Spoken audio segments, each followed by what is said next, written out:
My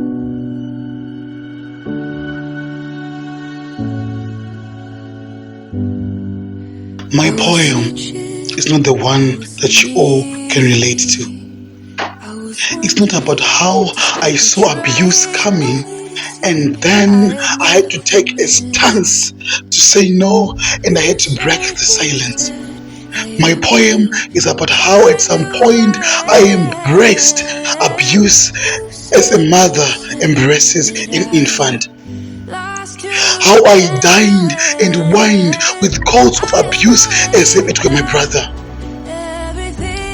Yes, I had failed a module. I mean, it's all a part of academics. Who doesn't fail? They say that failing is a stepping stone to greatness. I wanted to do better. So as a concerned student that I was, I inquired of my lecturer. Something for something, nothing for nothing. I recall her words as if I wrote them in the palm of my hands. Fear gripped me because I knew what she meant. All I wanted was to do better. The first time I did it just for marks, she told me that I wasn't good enough. The second, the third, the fourth, and the fifth, and the sixth, and the seventh, she told me I wasn't good enough. I wasn't good enough in bed. I wasn't good enough to do well in the module. I felt ashamed. I felt humiliated. What was I supposed to do?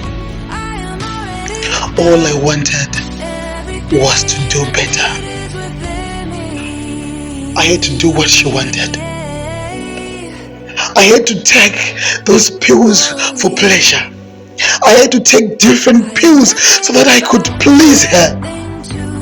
I had to take different substances so that I could be high and not know what I would be doing, because already I wasn't ready. But all I wanted was to do better.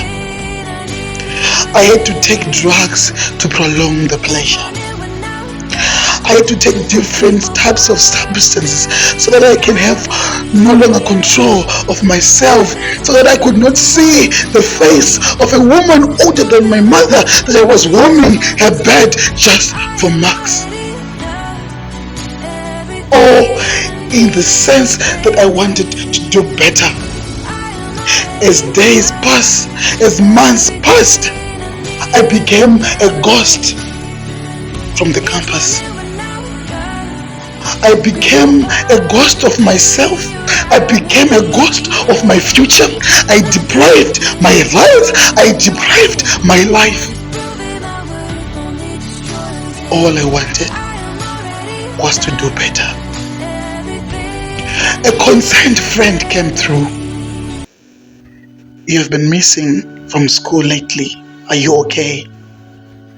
I looked at him and asked him from the inside if he knew the trauma that I was going through, if he knew the sleepless nights that I had with the control of different drugs that were ringing in my head because I wanted to get rid of the emotions of a certain lecturer whom I was warming a bed for marks.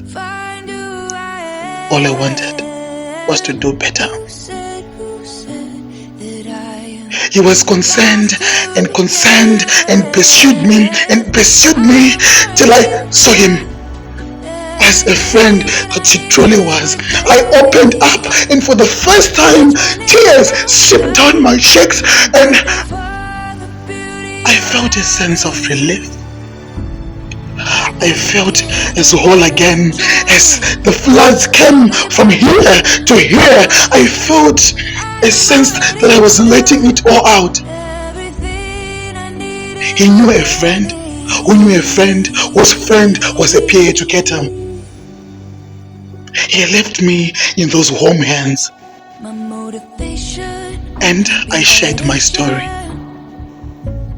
I shared my story, how I became an addict of different substances, how emotionally I was thinking and thinking and thinking till I no longer was myself. All I wanted was to do better. They told me that I should embrace myself. They told me that I'm never alone.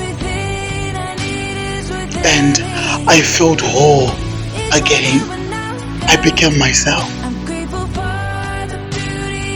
I became confident once again.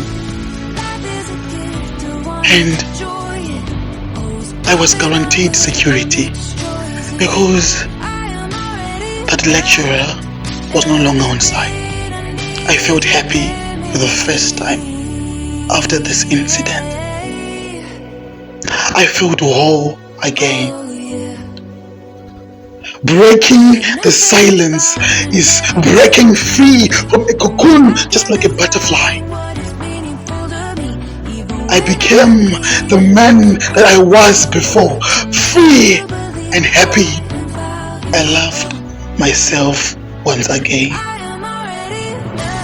Let's break the silence.